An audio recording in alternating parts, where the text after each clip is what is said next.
ওসমান দেমবেলে জানতেন অবশেষে অশ্রু গড়িয়ে পড়বেই। অবজ্ঞা, অবহেলা আর নানান ফ্লপ ট্যাগ থেকে ব্যালন ডি'র জয় যদি সত্যি জীবনের বাস্তবতায় রূপ নেয়, তবে সেই মুহূর্তে চোখ ভিজে যাওয়া অনিবার্য। অনেকবার এই প্রসঙ্গ ঘুরে ফিরে এসেছে তার সবচেয়ে প্রিয় বন্ধু মুস্তফা দিয়াত্তার সঙ্গে আলাপে। সেদিন রাতে প্যারিসের আয়োজিত বর্ণিল আসরে দেমবেলের মা ফাতুমাতা আর তার এজেন্ট মুসা সিসোকোর পাশেই বসেছিলেন দিয়াত্তা। মঞ্চে দাঁড়িয়ে দেমবেলে যখন কৃতজ্ঞতার ভাষণ দিচ্ছিলেন, তখন অডিটোরিয়ামে বসে তার অশ্রুসিক্ত বন্ধু শুনেছিল প্রতিটা শব্দ। শৈশবের স্মৃতিচারণা করতে গিয়ে দেমবেলে উল্লেখ করলেন সেই অটুট বন্ধনের কথা। একই ফ্ল্যাট ব্লকের ভেতরে বড় হওয়া দুই বন্ধু। ফ্রান্সের এব্রু শহরে লা প্লেন নামের এক সাধারণ সরকারি ফ্ল্যাট কমপ্লেক্সে দেমবেলে পঞ্চম তলায়, দিয়াত্তা প্রথমে। এব্রুর অনাদৃত এক শহরতলি, জীর্ণ ভবন আর মলিন রাস্তাঘাটের ভেতরেই জন্মেছিল দুই ছেলের স্বপ্ন। সকাল বিকেল, সন্ধ্যা দুপুর একসাথে ছুটে গেছেন কংক্রিটের ছোট্ট উঠোনে। বেঞ্চেই ছিল গোলপোস্ট, দেয়ালই ছিল প্রতিপক্ষ। তাদের সঙ্গে যোগ দিত প্রতিবেশী ছেলেটি, বর্তমানে বায়ার্ন মিউনিখের সেন্টার ব্যাক দাউদ উপামেকানো। সেদিনের কল্পনায় ছিল বড় ফুটবলার হওয়া।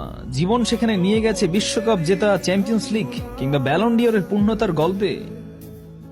এব্রু শহরতলির সাদামাটা গলিগুজি থেকে সময় ডেমবেলেকে উড়িয়ে নিয়ে গেল রেনের প্রশিক্ষণ মাঠে, ডটমুন্ডের তীব্র সবুজে, বার্সেলোনার নীল লাল আকাশে।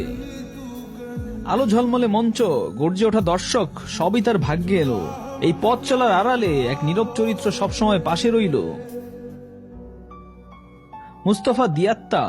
চরিত্রটা কোনো চমকপ্রদ স্ট্রাইকারের নয়, না লাস্ট মিনিটের ট্যাকল দিয়ে ইতিহাস বানানো কোনো ডিফেন্ডার। পতনের অন্ধকার রাতে তিনি ছিলেন অবিচল অবিশ্বাসের কণ্ঠস্বর। ব্যর্থতার আধারে দৃঢ়তার হাত, আর সাফল্যের দীপ্ত ভরে থেকেছেন নিঃশব্দ সহযাত্রী হয়ে।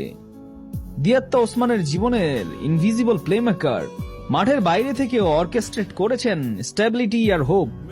নিজের দিকে কোনো স্পটলাইট টানেননি কখনো, বরং আলোটা ঠিকমতো পৌঁছে দিয়েছেন সেই বন্ধুর কাছে যার প্রতিভা এখন কোটি মানুষের চোখে পোয়েট্রি হয়ে ফুটে ওঠে।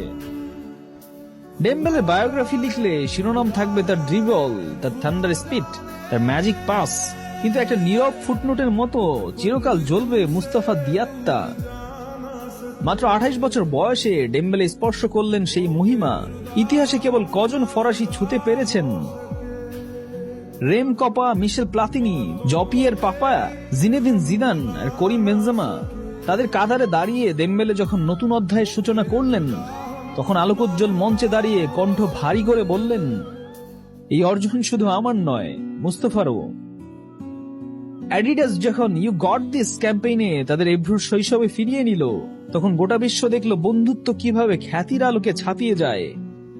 টাকা, ট্রফি কিংবা আলোচনার চেয়ে বড় হয়ে ওঠে সেই সঙ্গ। প্রতিটা যাত্রার নেপথ্যে জেলে রাখে আলো, সবুজ ঘাসে ছুটে চলে বিশ্বাস।